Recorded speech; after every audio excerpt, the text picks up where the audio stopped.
दोस्तों, स्वागत है आपका हमारे YouTube चैनल पर। आज हम सीखेंगे पाइथागोरस प्रमेय कैसे सिद्ध करते हैं। बिल्कुल अच्छी तरह से सीखेंगे, एक एक लाइन को ध्यान में रखते हुए सीखेंगे। तो हम स्टार्ट करते हैं। तो प्रमेय बनाते वक्त ये ध्यान रखना है कि हमें सबसे पहले दिया है लिखना है, जो हमें मिला है, प्राप्त हुआ है। उसके बाद हमें लिखना है, सिद्ध करना है, क्या सिद्ध करना है इसमें से, फिर रचना बनाना है, फिर अंत में प्रमाण देना है। तो हम सबसे पहले लिखेंगे दिया है कि हमें मिला आखिर क्या है।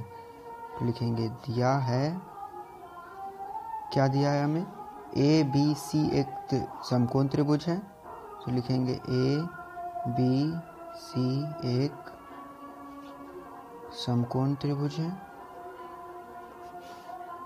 समकोण त्रिभुज है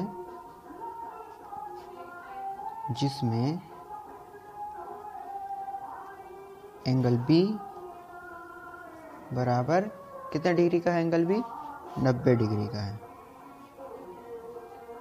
हो गया, दिया है हमारा कंप्लीट हो गया। अब हम लिखेंगे कि हमें क्या सिद्ध करना है इसमें। तो लिखेंगे सिद्ध करना है, आखिर हमें सिद्ध क्या करना है। तो हमें सिद्ध करना है, यहाँ पे लिखा हुआ है एक समकोण त्रिभुज में कर्ण का वर्ग अन्य दो भुजाओं के वर्गों के योग के बराबर होता है। तो हमें सिद्ध करना है कि कर्ण का जो वर्ग होता है, ए और सी का वर्ग होगा, वो ए बी और बी सी के वर्ग के बराबर होगा। तो लिखेंगे ये कर्ण होगा ए और सी। क्यों होगा? क्योंकि 90 डिग्री के सामने वाली भुजा ये होगी कर्ण, और ये हो जाएगा लंब, और ये हो जाएगा आधार। तो लिखेंगे हम ए सी का स्क्वायर बराबर होगा ए बी का स्क्वायर प्लस बी सी का स्क्वायर। ठीक है। फिर अब हमें रचना देना होगा। तो रचना देने के लिए कोई भी प्रमेय हम सिद्ध करें उसमें रचना देना अति आवश्यक है। तो लिखेंगे रचना।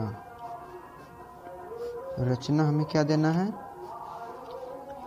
तो B से एक रेखाखंड खींचेंगे जो दोनों में लंब हो, AC पर क्या हो, लंब हो, दोनों साइड से लंब हो। ठीक ना। इसका मान लिया हमें D। तो अब लिखेंगे BD लंब डाला AC पर, C पर खींचा ना हमने।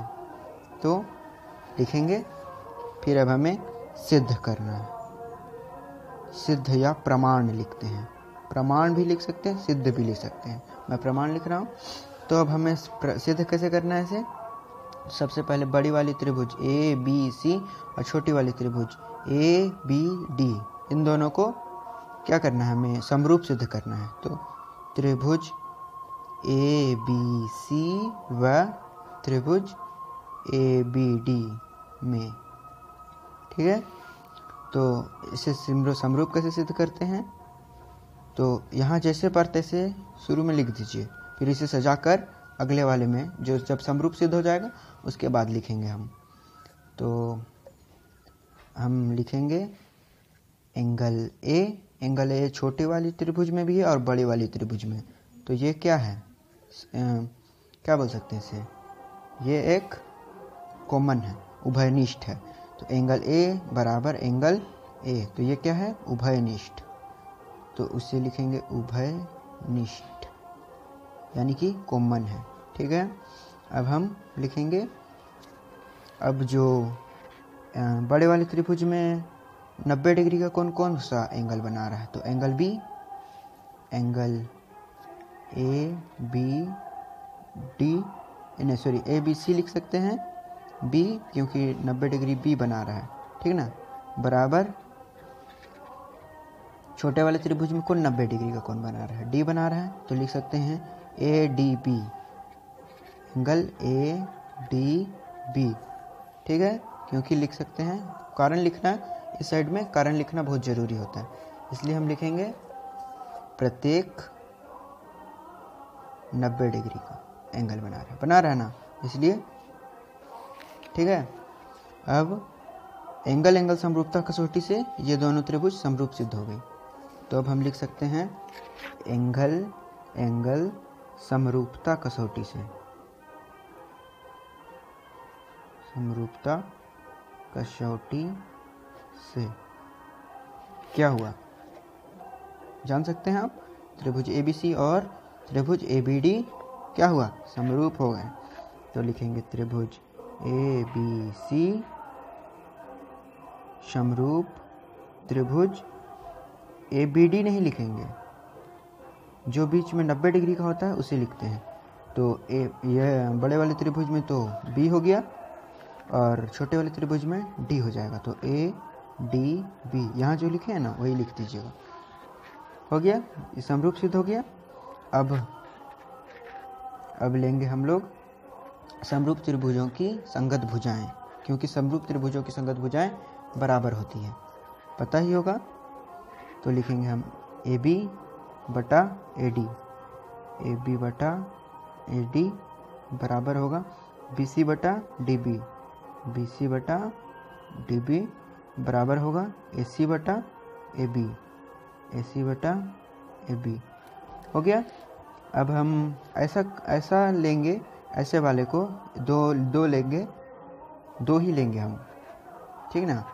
तो ऐसे दो वाले को लेंगे जिसमें दो भुजाएं एक जैसी हो, बराबर हो।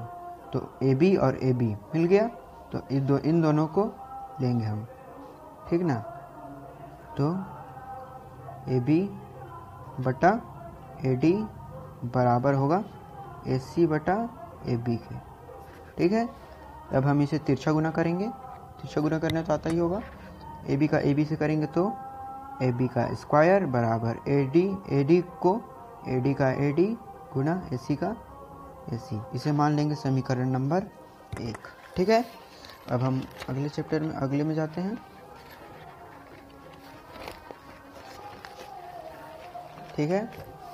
तो हमने वहाँ उस वाले में किया था, समीकरण नंबर 1 बना लिया था। अब इसी प्रकार लिखेंगे हम, क्या लिखेंगे, इसी प्रकार, क्योंकि आपको एग्ज़ाम की जो सीट मिलेगी उसमें मतलब थोड़ी ज़्यादा जगह मिलेगी।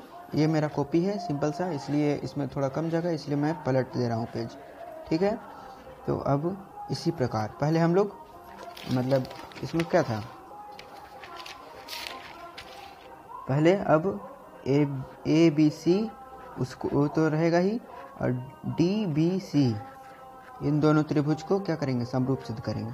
तो ABC, तो त्रिभुज ABC को समरूप सिद्ध करेंगे त्रिभुज DBC के। तो लिखते हैं त्रिभुज ABC को समरूप हो गया, इसी प्रकार लिखे, क्योंकि हमें एक बार और समरूप सिद्ध करना जरूरी नहीं है, इसलिए हम लिखेंगे यहाँ पे तो B समकोण हो गया, और यहाँ पर देखते हैं एक बार, यहाँ पे D समकोण होगा, इसलिए इसे बीच में रखेंगे, BDC लिखते हैं, ठीक है। तो क्या लिखेंगे हम, BDC क्यों लिखा, क्योंकि समकोण D है, ठीक है। तो अब हम लिखेंगे संगत भुजाएं, क्योंकि समरूप त्रिभुजों की संगत भुजाएं बराबर होती है, हमेशा याद रहे।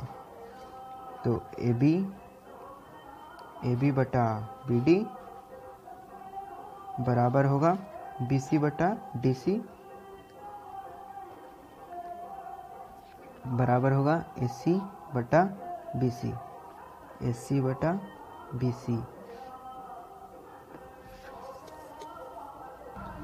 तो अब हम दो को लेंगे हम, तो इस और इसको लेंगे, क्यों लेंगे, क्योंकि इसमें भी BC है और इसमें भी BC है, दो जिसमें समान मिले उसे ही हमें लेना है, ठीक ना।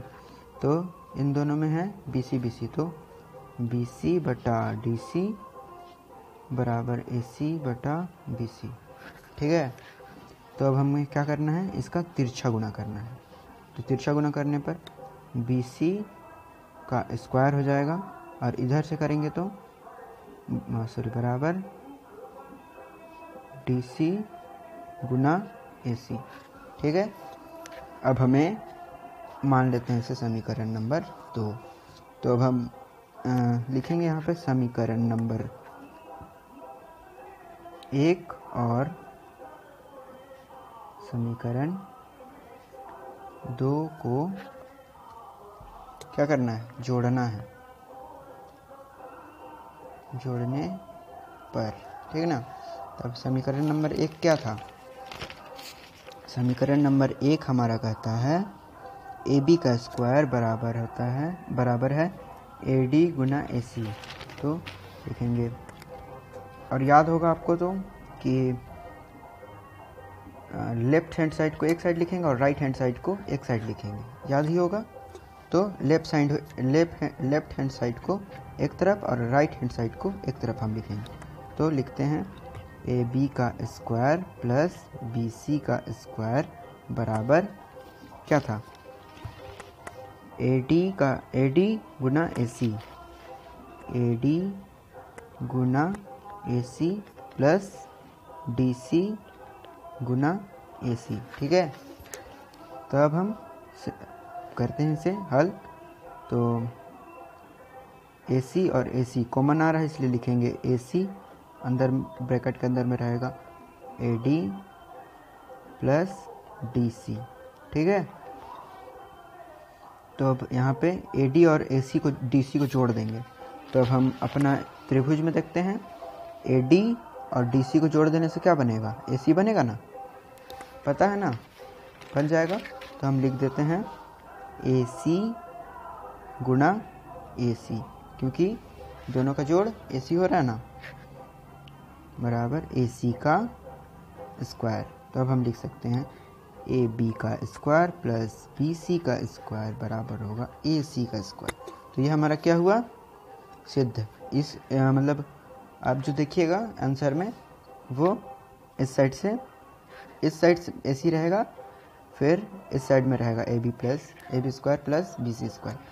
ठीक, हमारा प्रूफ हुआ, तो लिखेंगे प्रूव्ड। ठीक, समझ में आ गया? तो थैंक यू।